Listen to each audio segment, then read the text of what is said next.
Bonjour les graphes et bienvenue à cette nouvelle vidéo. Aujourd'hui on va parler de l'importance de ne rien comprendre en bourse. Et en effet, on le voit, surtout évidemment quand les marchés baissent. Quand les marchés montent, tout le monde est ingénié de la bourse, il n'y a pas de problématique.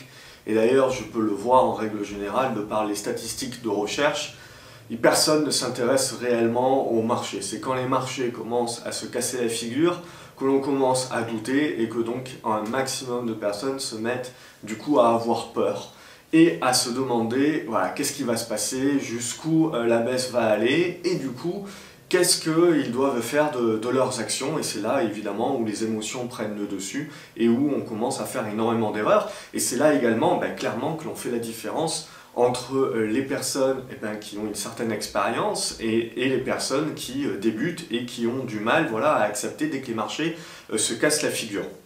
Et tout ça, en règle générale, c'est lié à une seule chose, c'est lié à ce besoin humain en soi et psychologique et vis-à-vis de l'ego de chacun, de devoir comprendre, de devoir apporter une certaine logique également au monde boursier. Le monde économique peut être très logique, le monde financier également, mais en ce qui concerne la bourse et surtout les mouvements au quotidien, il faut accepter en fait. Si on veut réellement réussir en bourse, si on veut réellement gagner, si on veut réellement avoir la capacité d'être discipliné et de pouvoir tenir ses plans, mettre en place des plans, tenir ses plans et accepter que le marché nous donne tort, je veux dire, il faut accepter des fois de devoir rentrer 3, 4, 5 fois sur une position et avoir tort et devoir sortir, et à la 6e, le marché finit par nous donner raison et on surfe à ce moment-là sur le rebond.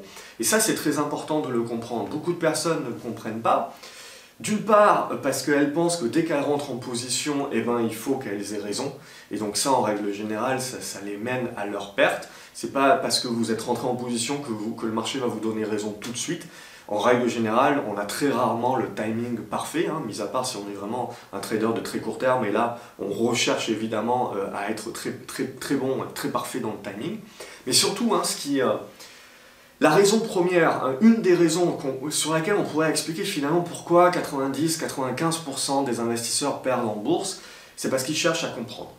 C'est parce qu'ils cherchent à donner, on va dire, des raisons logiques à la hausse, à la baisse et à tout ce qui peut se passer sur les marchés. Et ils cherchent du coup à se raccrocher à cette logique-là.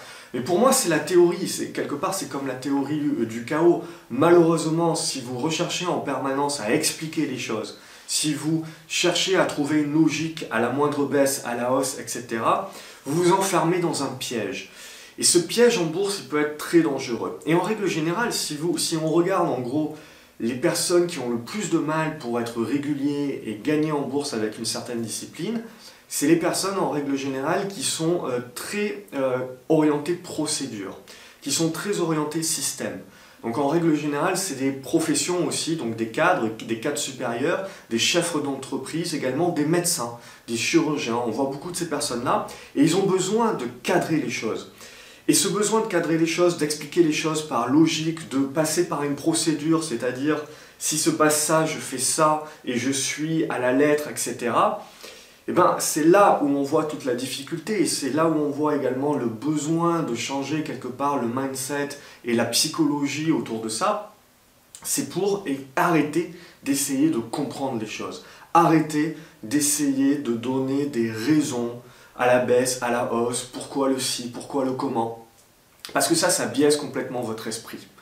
Alors oui, c'est important de faire de l'analyse fondamentale, d'avoir une certaine logique sur les choses, mais en fait, vous devez comprendre que la logique rationnelle que vous pouvez apporter en bourse, la logique rationnelle, les calculs, les prévisions que vous pouvez faire par rapport à un business, un secteur d'activité, les tenants et les aboutissants sur diverses choses, ça peut être très rationnel et c'est une vision qui vous dit entre guillemets quoi faire et qui vous dit justement, là ma vision, ma prévision c'est de penser que il va se passer telle chose et que donc ça va avoir un impact sur tel et tel titre et donc c'est des secteurs d'activité et des titres qui vont m'intéresser.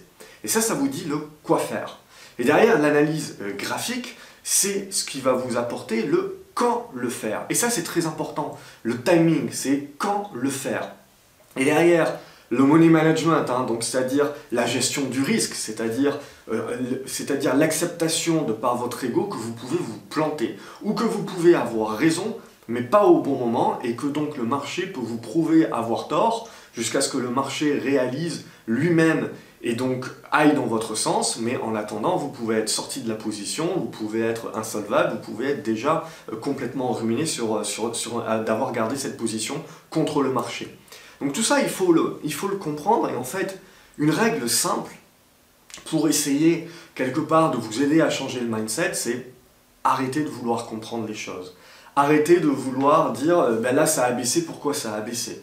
Et d'essayer de comprendre réellement les vraies raisons au jour le jour, c'est-à-dire dans le bruit de marché, de pourquoi ça baisse, pourquoi ça monte. Le marché est irrationnel, il faut l'accepter. Si vous n'acceptez pas que le marché à court terme est irrationnel, si vous n'acceptez pas que le marché à court terme peut décider d'aller où il veut, eh bien votre ego vous bloquera, votre ego vous empêchera d'être discipliné, votre ego vous empêchera de couper des positions qui doivent être coupées, de protéger votre capital à tout prix, et vous fera conserver des positions contre le marché.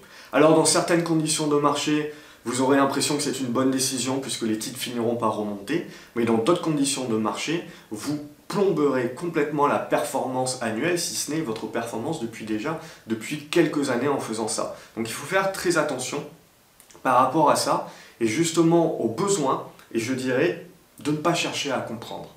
Le marché est comme il est à court terme. Le bruit de marché court terme, c'est du bruit de marché court terme.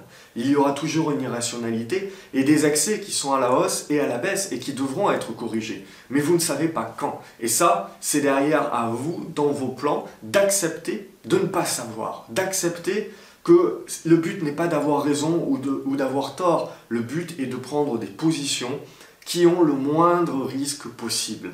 Le but, c'est de mettre en place une stratégie qui vous permet de prendre des positions qui ont des probabilités de succès supérieures. C'est ça que vous devez rechercher en premier lieu.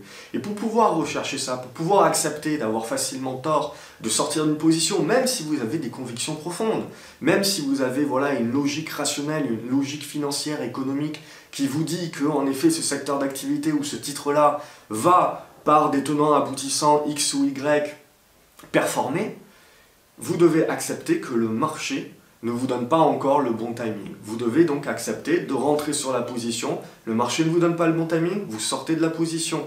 Vous avez à nouveau un signal, vous re-rentrez sur la position. À nouveau, le swing ne part pas, vous sortez de la position et vous attendez. Et à un moment donné, le marché finira par lui-même prendre conscience que la logique rationnelle que vous avez eue, vous, déjà, depuis potentiellement quelques semaines, voire quelques mois, est véridique, et le marché va commencer à le payer. Et le marché va commencer à réellement mettre la démarche et la tendance en marche.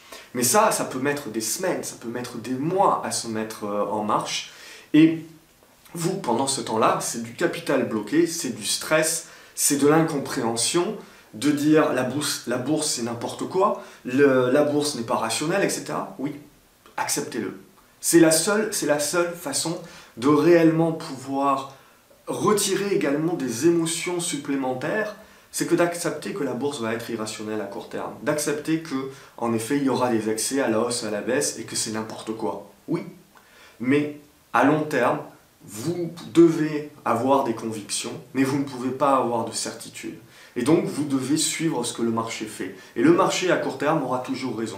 À long terme, le marché aura une certaine logique. Le marché aura justement cette perception logique et rationnelle. Mais à court terme, il ne l'aura pas. Surtout quand vous êtes dans un regain de volatilité. Parce que le marché, à la fin, ce n'est rien de plus que le prix. Ce n'est rien de plus que la somme entre les espoirs et les craintes des investisseurs. Et il suffit que vous cassiez un petit peu la confiance des investisseurs et que vous ayez donc énormément de craintes, même si ces craintes-là sont irrationnelles, ce sont des peurs. Et les peurs, par définition, sont irrationnelles. Et les peurs sont court terme, sont éphémères. Mais pendant ce temps-là, ça peut, si vous êtes contre le marché, contre ces peurs irrationnelles de court terme, ça peut vous faire très très mal. Et même à long terme, si vous finissez par avoir raison, potentiellement ça vous coûtera de l'argent. Et donc vous aurez eu tort au final. Donc réfléchissez bien à ça, c'est que on peut en effet et on doit faire des raisonnements logiques faire de l'analyse fondamentale, mais on doit également comprendre que ces raisonnements-là seront avérés ou non avérés sous du moyen, voire du long terme.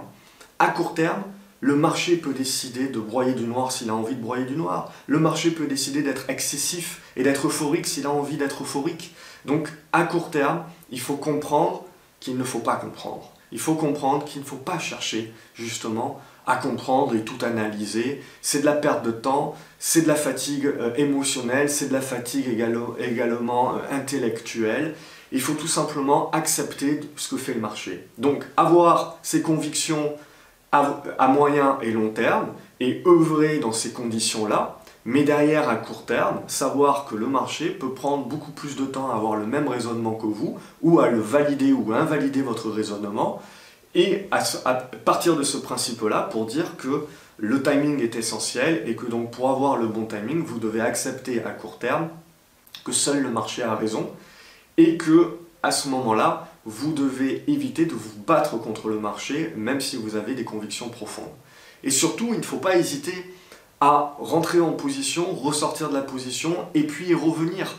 Et éviter voilà, de rentrer sur la position en all-in, et puis de rester campé sur les positions, en attendant que le marché finisse par vous donner raison. Ça, c'est très dangereux.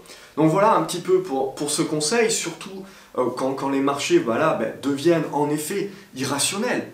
Mais quelque part, les marchés sont toujours irrationnels à court terme. Vous êtes toujours baladé par le bruit de marché, et donc par l'addition et l'ensemble et la somme finalement de ces craintes et de ces espoirs que les opérateurs peuvent avoir. Voilà un petit peu ce que je voulais vous dire. Donc faites attention à vouloir trop être procédurier, à vouloir trop penser que les marchés sont logiques. À moyen long terme, oui, on peut y apporter une certaine logique. À court terme, ça va être très dangereux. Ça va vous fatiguer émotionnellement et intellectuellement, ça va vous frustrer. Il vaut mieux partir du principe qu'il vaut mieux ne pas chercher à comprendre ce que font les marchés et justement faire que suivre ce que font les marchés. Et donc comprendre qu'on peut avoir des convictions et une analyse moyen-long terme qui va nous dire quoi faire, en substance, mais le quand le faire, voilà, ça va être du timing de marché, et c'est là-dessus, si on veut pouvoir gérer avec discipline nos émotions, que l'on va devoir œuvrer à justement travailler ce besoin de ne pas comprendre, ce besoin d'accepter que le marché va être irrationnel, peut être irrationnel, et donc d'accepter où le marché nous mène. Et de pouvoir œuvrer derrière, dès qu'on a des signaux, à pouvoir re-rentrer sur les positions, même si ça fait, voilà, il faut accepter de re-rentrer 4-5 fois sur une position jusqu'à ce que le marché nous donne raison. Mais au lieu de rentrer en une fois et de prendre et de conserver la position sur toute la baisse et puis ensuite pour voir l'action remonter et finalement pas gagner grand-chose, eh ben on accepte à chaque fois de rentrer sur la position quand on a un signal, le signal est invalidé, on sort, on attend que le marché nous redonne un signal et ainsi de suite. Et parfois ça m'est arrivé, mes meilleurs trades ont été générés après 4 ou 5 échecs sur la même action. À être rentré sur un signal qui n'a pas fonctionné, je ressors. Je rentre sur un autre signal, il ne fonctionne pas à nouveau, je ressors et ainsi de suite. Ça m'évite de rester en position pendant toute la baisse, donc ça m'évite de stresser, ça m'évite d'être frustré et de dire mais le marché c'est n'importe quoi. Et finalement, je réussis à rentrer parce que j'ai une analyse moyen-long terme qui me donne la conviction que ce titre-là ou ce secteur d'activité-là va surperformer, mais j'accepte que le marché peut me donner tort bien plus longtemps que ma position peut rester en l'état sans m'atteindre émotionnellement parlant. Et donc je continue voilà, de suivre ce que me dit le marché à court terme tout en ayant mes convictions moyen-long terme. Donc voilà, pour éviter la frustration en bourse tout simplement, c'est le plus simple, c'est d'accepter que seul le marché a raison, d'accepter qu'il peut être irrationnel et il sera irrationnel, et que donc toutes les logiques que vous pouvez essayer d'y apporter, à court terme en tout cas, ne feront que vous frustrer et ne feront que vous biaiser. Donc faites attention par rapport à ça. Voilà ce que je voulais dire dans cette vidéo aujourd'hui. Si vous l'avez aimé, n'oubliez pas de l'aimer et de la partager. Abonnez-vous à la chaîne également, comme ça vous ne loupez aucune autre vidéo de conseils. Quant à moi, je vous dis à la prochaine vidéo et je vous souhaite une excellente journée les graphes. Salut, merci encore d'avoir regardé cette vidéo.